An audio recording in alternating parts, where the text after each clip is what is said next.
All right, everyone, it's Ron Toy with the Ron Toy team. Let me see something real fast.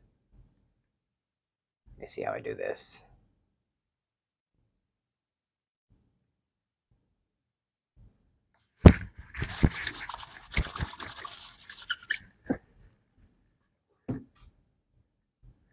Sorry, just had to get that fixed up. But yeah, so doing my live, going to be talking about the NAR settlement that just came through and the misinformation that has been generated online by idiot people who aren't in the real estate market. So, in essence, what had happened, a $418 million settlement was reached by NAR. And in essence, let's see here, the the way the media is pushing is like, oh, this is going to save a ton of money for the buyers and sellers because it's not going to be automatic. And so what in essence they think is that a buyer's agent, all they do is just show a property. They're forgetting the entirety of how real estate and the agents work. I've bought and sold multiple properties over the last 10 years. I've overseen over 2,500 mortgage transactions in my life. Most people buy 1 to 3 homes their entire life. And so they think that people that when they're looking up a property online, that's it. That's like all that a buyer's agent does. And I find that really insulting, the way the media is pushing on this. And it's not fair to agents because a buyer's agent does considerably a lot more than just show a property. But think of it from the seller's perspective and the seller's agent too, because a lot of this is like, well, if I have $1 million house and I have to pay a buyer's agent, that's $30,000. Okay, fair. I get where that initial concern is. But for the entirety of all of this going on, there's a buyer's rep agreement. And in that agreement, it does specify that the buyer's rep is going to be paid 3%, and it could come from the seller or the buyer. So this isn't a surprise, but if you're looking at where does the buyer's agent's value come in, first of all, as a seller's agent, can you imagine having to show that house every time a buyer wants to come and see it? And so then you got to go see that property. You got to go back to that property and show the property over and over and over.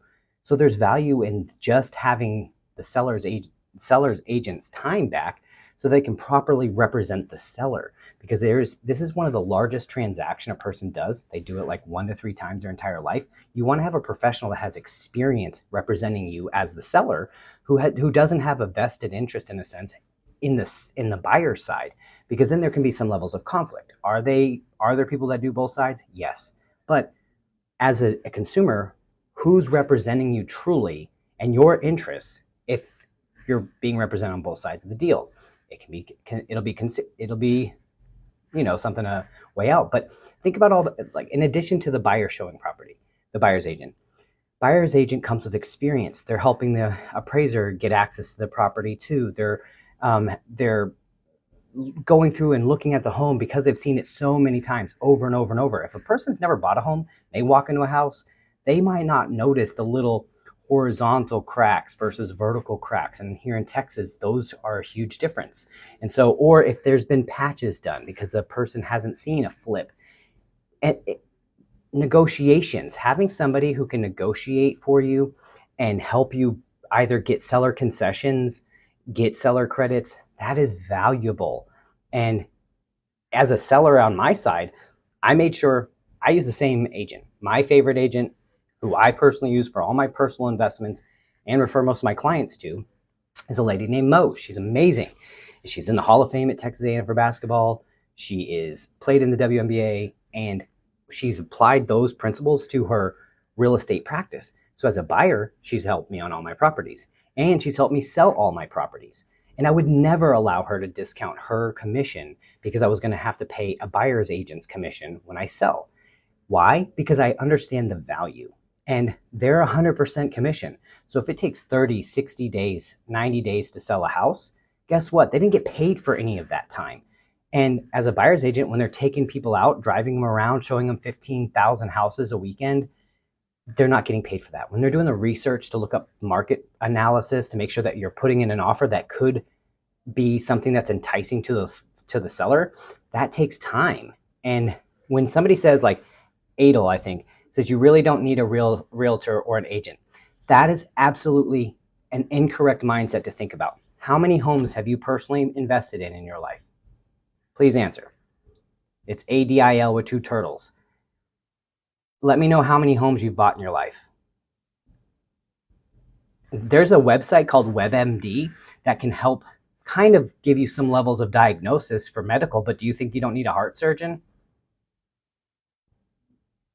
You think you need a brain surgeon, but you can WebMD your symptoms. You can Google what some of this stuff is. You can watch YouTube about how to perform a surgery, but that doesn't make you a surgeon. This is a huge investment. Also, on both sides of the deal, there's a broker, and those brokers help honor their fiduciary responsibility. And if there's a litigation because of a miscommunication in the contract, this is something I have seen in my career multiple times where a buyer gets an inspection on a property, the inspector came and did the inspection, and then next thing you know, they say it's hooked up to in this situation, the inspector, everybody said that the home was connected to city sewer or city water, city waste, all that stuff. Well, it actually was connected to septic, and it was the septic had issues, and then the buyer sold the previous seller. Sued the previous seller and the agents and the inspectors on both sides of the deal. And so, because the agents, brokers are involved, it helps the negotiations, and they have an obligation to you to protect you and your interest in the property. That is valuable, and that was a $600,000 or $700,000 property that person now had the backing to help protect them in that litigation.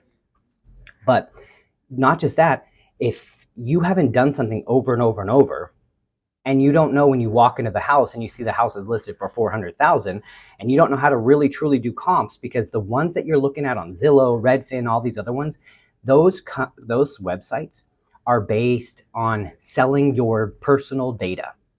There are companies like Zillow, they sell your data to agents who cannot get leads themselves, and they then turn that data and say, okay, every click, that's why it's not updated as regularly as you'd expect, because it's not really meant to be super accurate. It's meant to be a collaboration and like a collective group of information that they can then sell to mortgage loan officers and realtors. I do not buy any click data leads. I don't do it. It's a waste because I don't believe in the integrity of that information.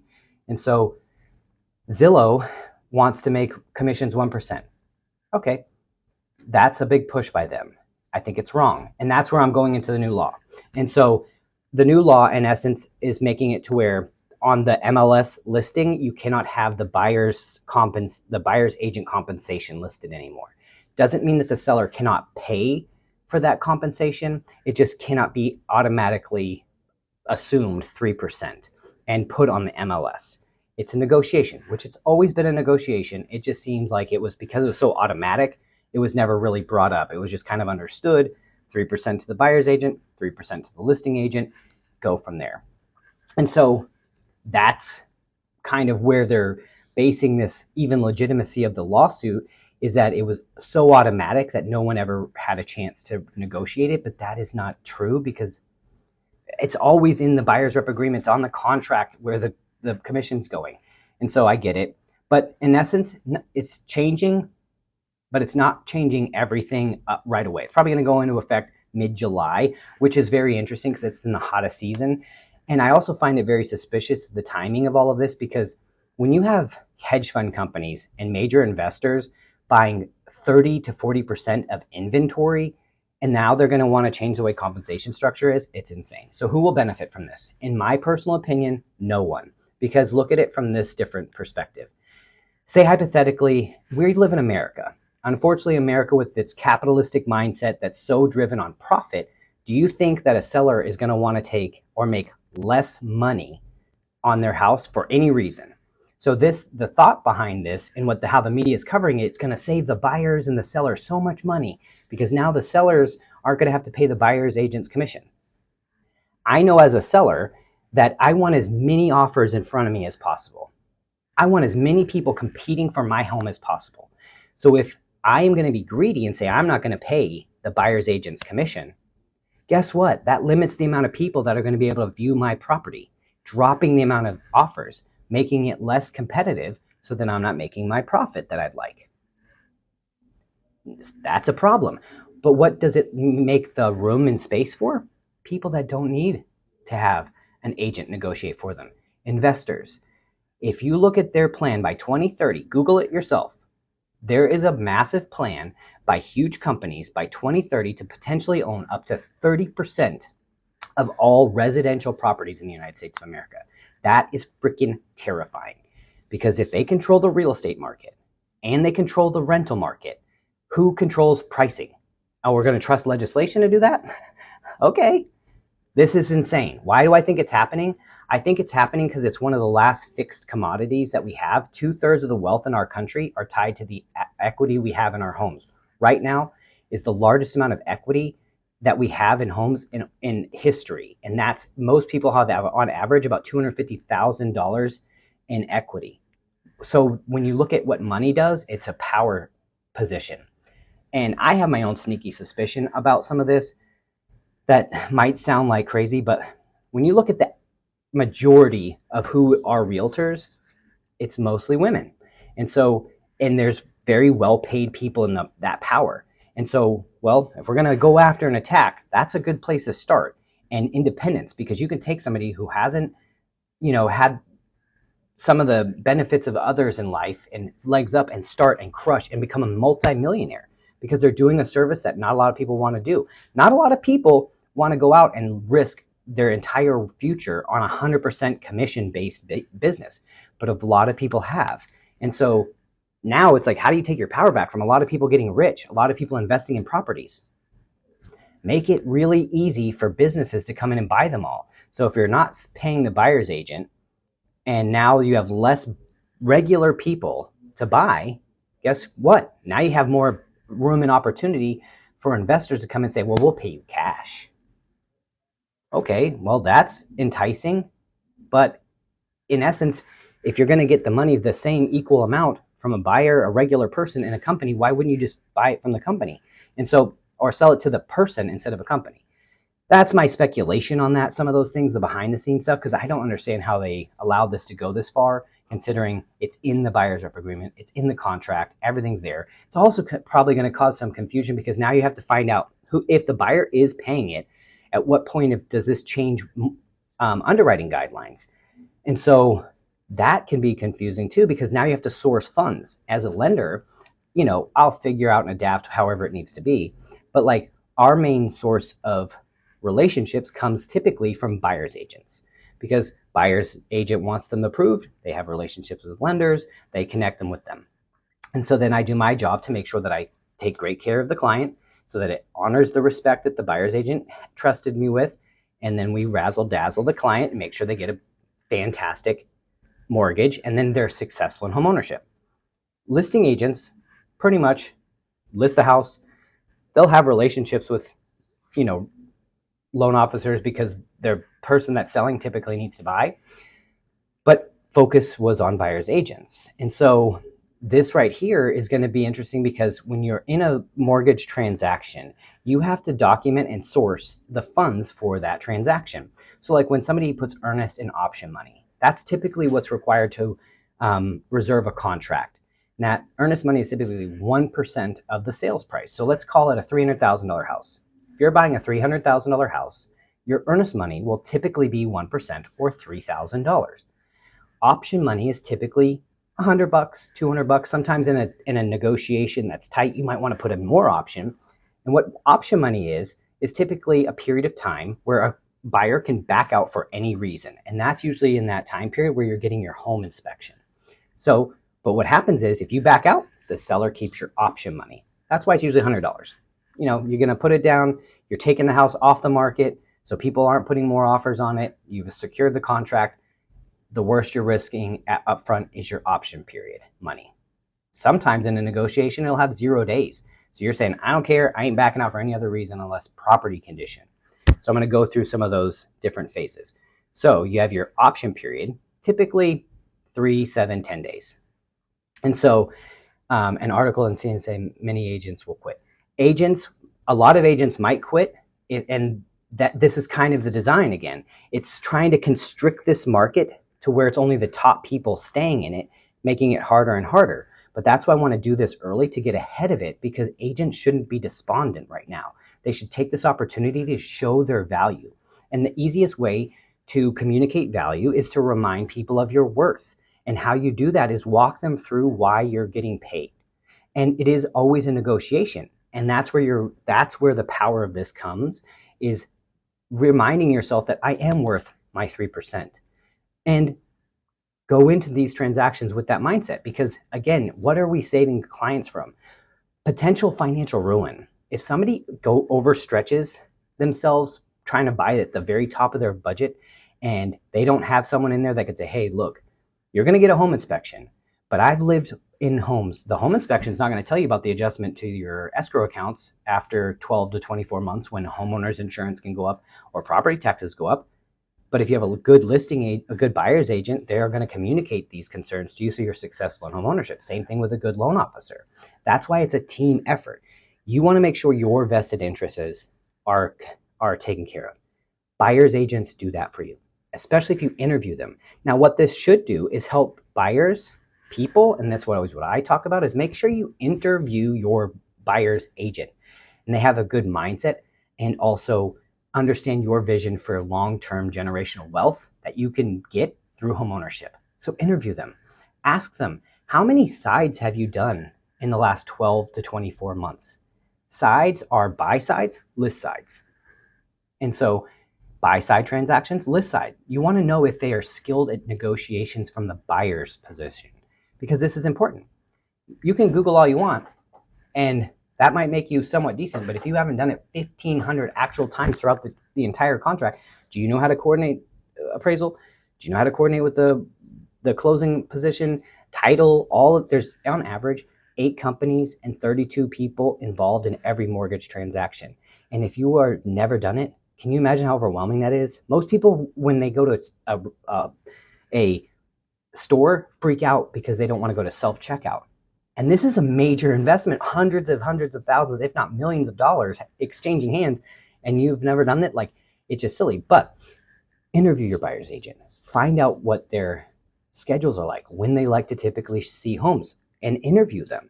Find out how many homes they've dealt with, how long they've been in the business, and find out from them what they're passionate about, and go from there.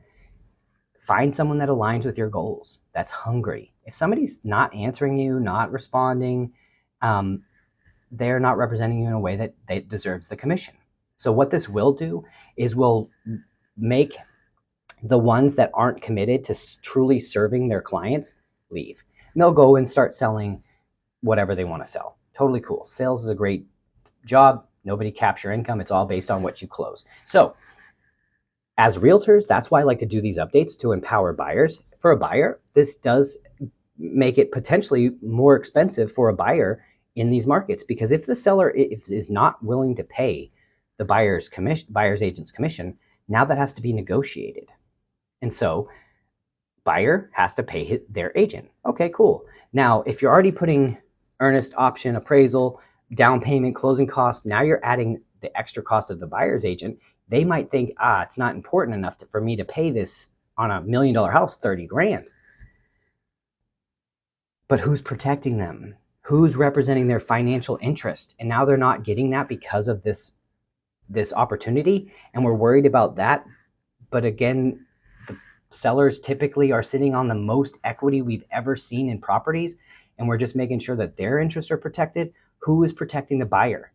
This is something that I get passionate about, because I feel it should be equal. And it was equal when it's 3%, everybody's at this thing. It's a team effort.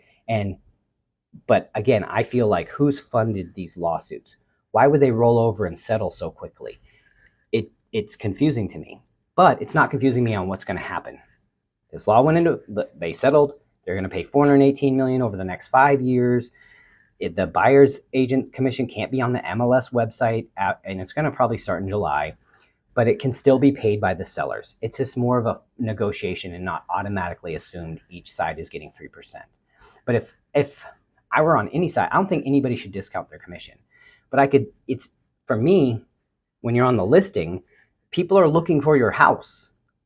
That right there, seems like the position where if you're going to make anybody not have to get 3%, I would think the person that's just listing the house and having open houses and doing that stuff is the person that should be looking at negotiating that. Because if I have the item that people want, it pretty much sells itself. Now in different markets, it's different scenarios. But right now we have a huge lack of inventory. So there's people bidding way over price on homes again. Like I just saw an offer 42,000 over list here in Dallas, Texas. What? And I get it because supply and demand. And that's what's intense. What is the market like for purchasing just land? It depends on the area, but like that's something that is really fantastic. And a lot of people should start looking into potentially doing this with their buyer's agent, is looking for land that they can do construction loans on. And most lenders, it's not just me, but most lenders have fantastic one-time close. That's the term you want to write down.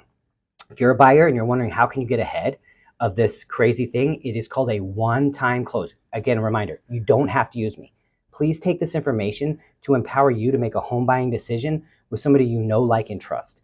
If you have a relationship with somebody in your area, talk to them. There's enough business to go around. I'm here to help empower people and protect them so they can make communication with people that are near to them. And if you can't find it, cool, I'm happy to help. But one-time close is what it's called. There are also fantastic renovation products. There's 203K, home style renovation. These are the interview questions you need to talk with your agent and also with your loan officer, because there are fantastic properties out there that are maybe a little distressed, but word of caution, depending on where you're at, sometimes the cost of renovation is significantly higher per square foot than new construction. And so that's something you have to balance out, because if you have to do a pretty much complete teardown, there's loan products for that, right? Great. But if you're trying to like fix up some small things in the house, sometimes it makes sense, sometimes it doesn't. You need to make sure you're getting a great analysis for that. Most loan officers, especially if you're dealing with a great company, like I'm backed by Cross Country Mortgage, one of the top 3 in the entire country for residential lending. Love them. Fairway is another fantastic one. You want to talk with somebody that's in your market. Home style renovation, 203Ks, one-time close, fix and flip options, where now you're in control of the whole process. Go find a good approved lender from the builder from them, find out what their cost per square is. Like here in North Texas, you can find it sometimes 100, 150 a square for new build, right? Great. But sometimes you look at pre-existing and some of these other options, and it's like $200-300 a square foot. So of course, sometimes it makes more sense to do that process. You can also do manufactured homes and modular homes in a new construction option with the one-time close, where maybe you find the land, depending on where it is, 20, 50,000, and you find a great mobile home or modular home that's 150 grand to build. Well, now you put it together and now you got a $250,000 property, and those things are great.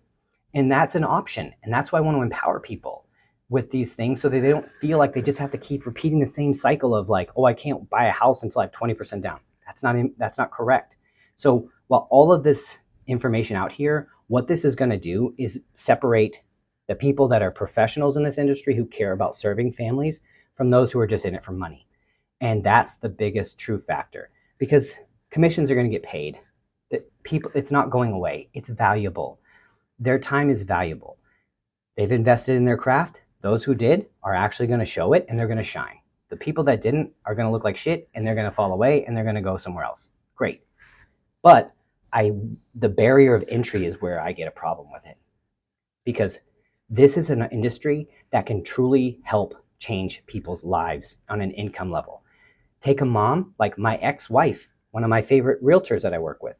She's a single mom, didn't finish 4 years of college, but she made more money in her first 6 months of real estate than she had in any point of her life, because she was able to add value, show people properties, help them negotiate, and she negotiated fantastic terms for them and get them into a home.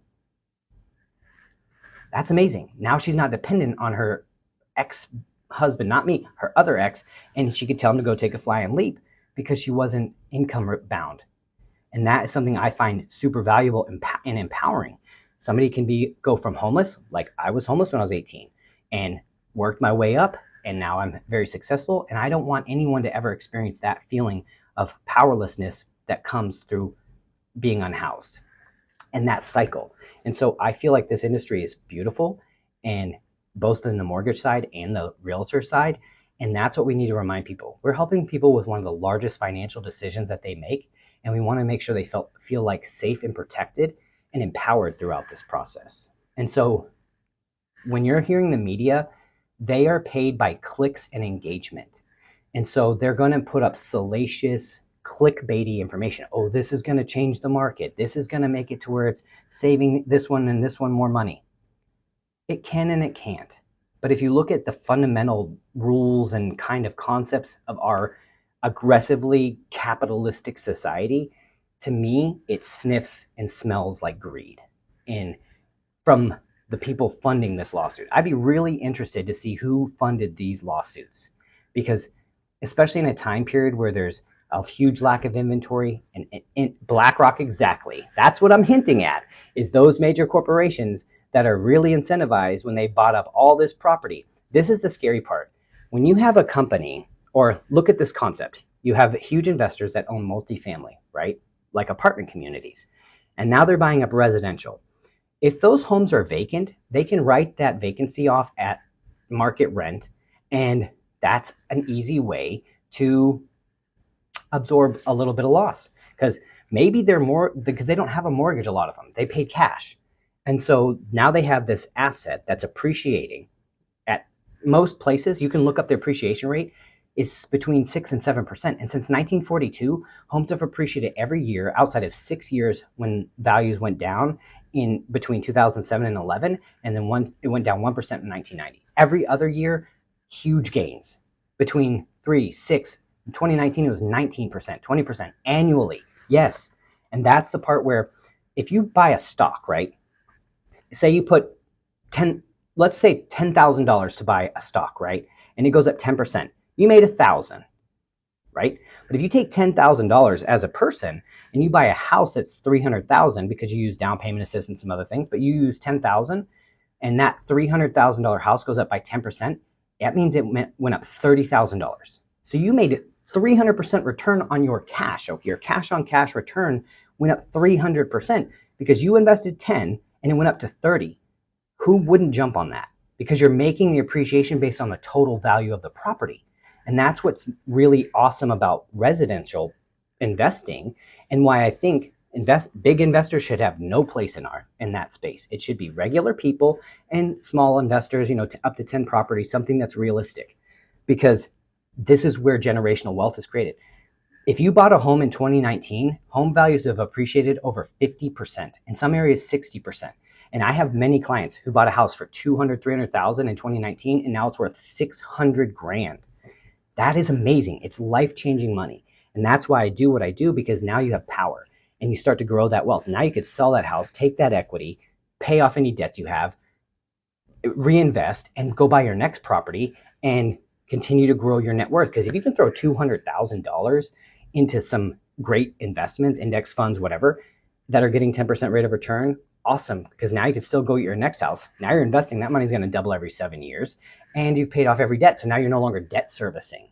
And now all of your money can go into investments. And that's what this does. It frees up your capital so you can invest. And now you're no longer debt servicing the American way. I'm going to get a house, 2 cars, this. Most people have crazy credit card debt.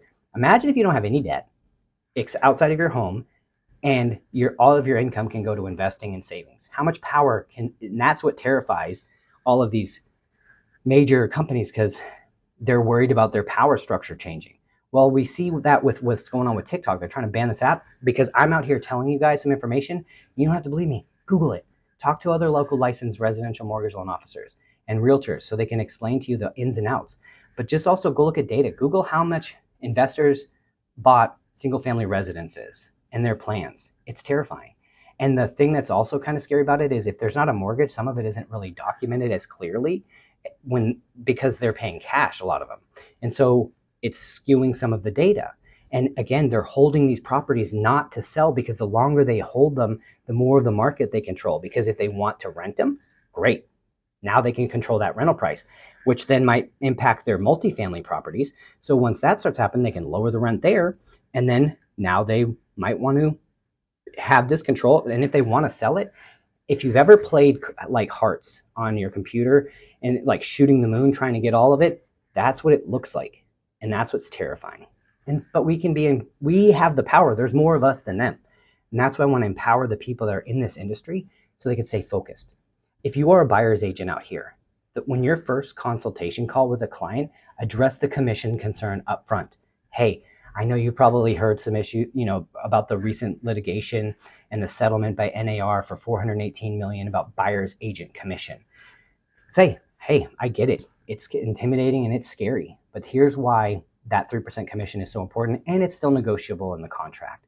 So I'm going to do my best to not only make sure that you get the best terms on the market, but that you are represented by somebody who cares about your current and long-term financial goals. So this 3%, let's go over this at the end. I want to make sure you know that this is top of mind. So great. Let's look at what you're looking for. Blah, blah, blah. What do you like in your house? Asking these questions and really getting to know, because some people don't know what they don't know. And that's how that works. So one of the questions I always ask my clients, how do you feel about railroad tracks?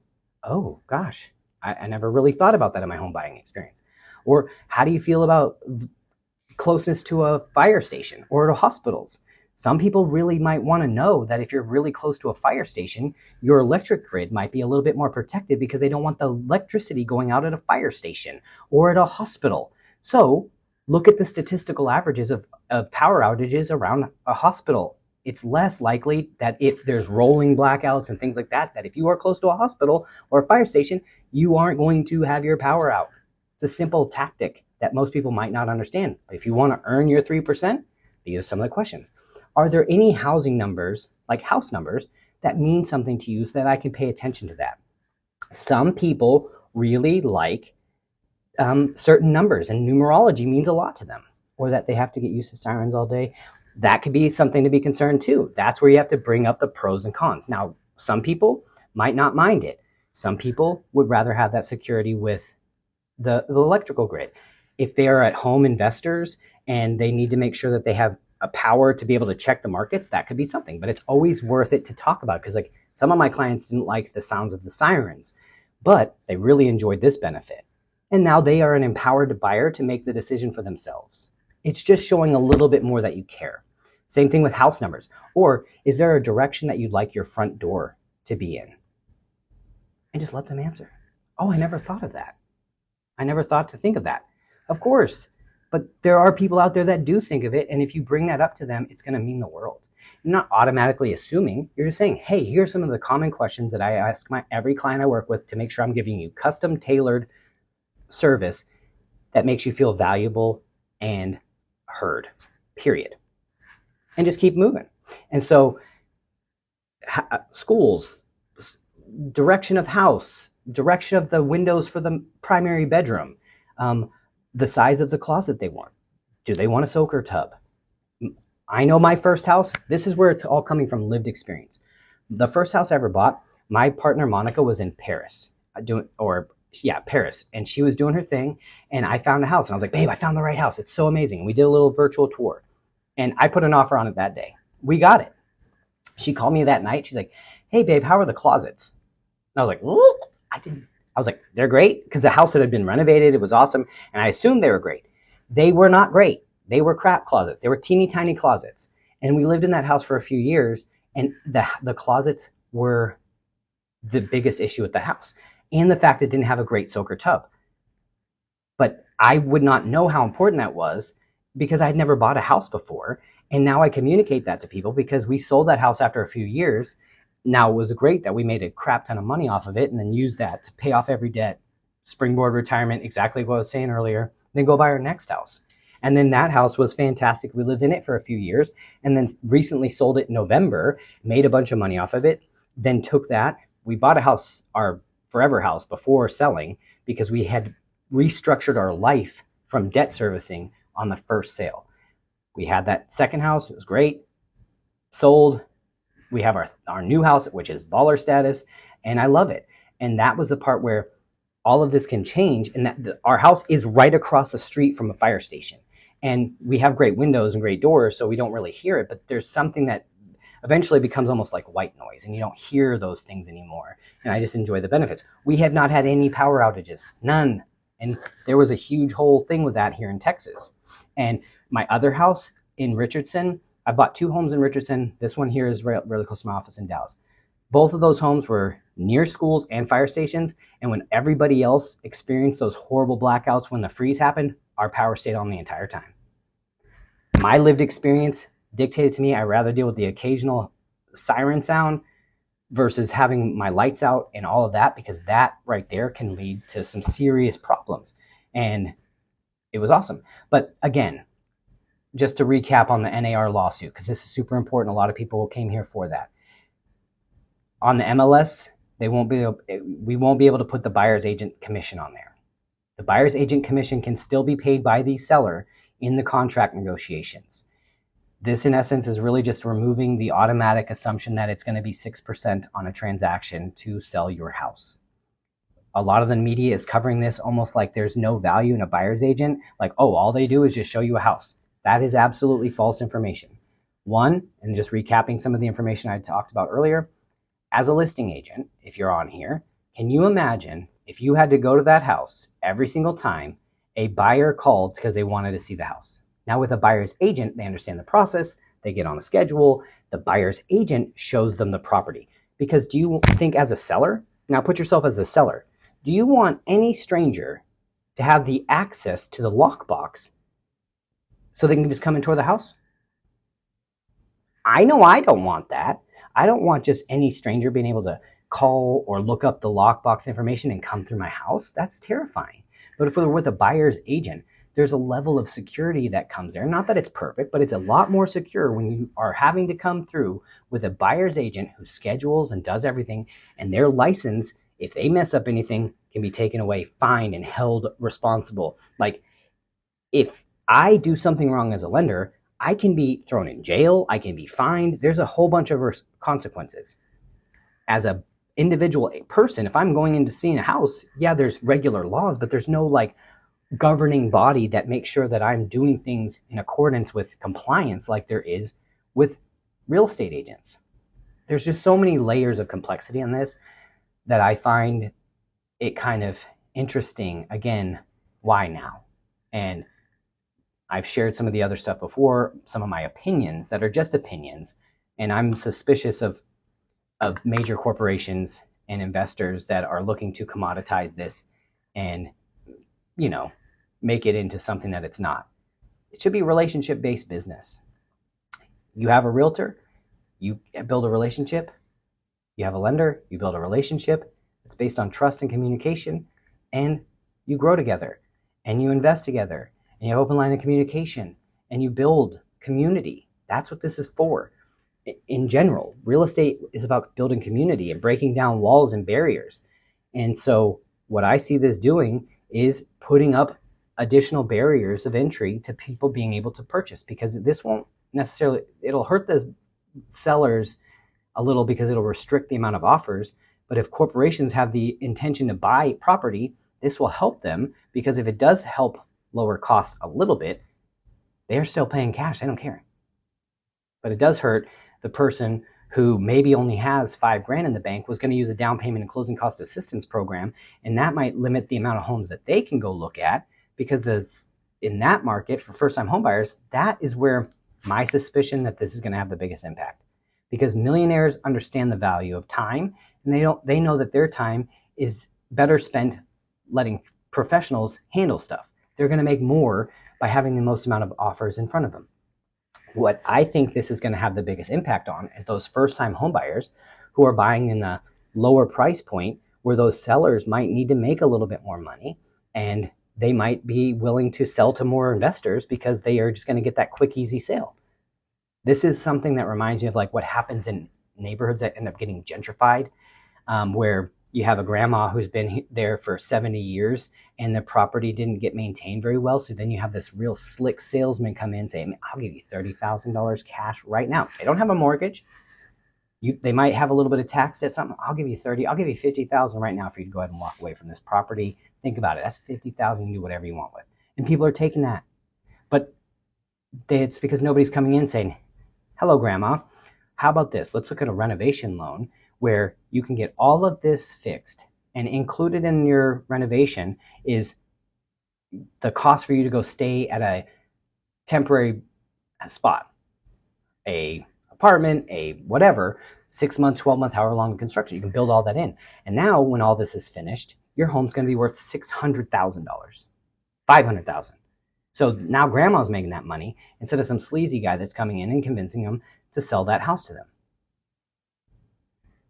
That is what I think we need to be doing more as people that are in this profession, as mortgage loan officers, communicating and letting people know that they don't have to sell to people that are trying to make the most amount of money. They can make the money. There's products, there's programs. All of this stuff right now is a distraction tactic. It's still allowing the sellers to pay the commission. It's just changing the wording. But this has got a lot of people talking, a lot of information being shared, a lot of misinformation for clicks. Again, the media is paid by clicks and engagement and rage and salacious titles, not the reality. So keep in mind that all this is really going to do, they can't show the MLS buyer's commission. The buyer's commission is negotiable. Agent commission is negotiable. It's all part of the contract. That's pretty much the sum of this entire thing. It's going to start in mid-July. This will potentially impact underwriting guidelines if the buyer does have to pay the seller's commission, but that's already in the buyer's agreement. It's also in the contract, but that's another story. This right here might cause some lending guidelines to change. So if you're a listing agent or a buyer's agent, reach out to your loan officer and ask them if they've heard anything. As of right now, it hasn't. But we all who have been in this business for a minute know that it's going to change because we have to document and source every bit of funds that are associated with the transaction. When the seller is just paying it, there's not that much documentation that has to go on. It's just on the CD, but seller cost paid at title for the agents. Great. But the buyer has to pay. Now they have to source those funds and all of the documentation needed for that. So just be ready for it. I'll keep you posted and it's going to be fine. Buy what you can buy. Don't overspend. Don't buy for someone else. Buy what is comfortable for you and aligns with your current and long-term goals. Don't stretch your budget too far, especially for a new home when you're a first-time home buyer, because statistically you're only going to be in that home 3 to 6 years. Your property taxes and insurance can go up every year. There's ways to protect it some. Your home, if you're on a fixed mortgage, your mortgage principal and interest stays the same, but your escrows can adjust every year. If you max your budget, stretch it to the max, and that next year that escrow account adjusts, you're going to be in a world of hurt. And nobody's talking enough about that. And I have no problem dealing with those conversations because I want to make sure my clients are protected, they're comfortable and confident and successful in homeownership. If you need any additional information, feel free to text me, call me. My information is on my website. You can book an appointment. Let's talk. If you aren't here in Texas, I can connect you with a great loan officer, but get on a path to investing in yourself, growing your own net worth. Because if you are renting, you are paying a mortgage, it's just not your own. And it's at 100% interest. Buy what you can comfortably afford. Get a plan together to build your net worth. 2/3 of the wealth we have in our country is tied to the equity in homes. Let's get you aligned with success. If you're an agent and you're scared about this, let's talk. Book a business planning session with me. I'll give you some tips and tricks, strategies to help remind clients of your worth, solidify your worth, and grow your business in 2024. Talk to you soon.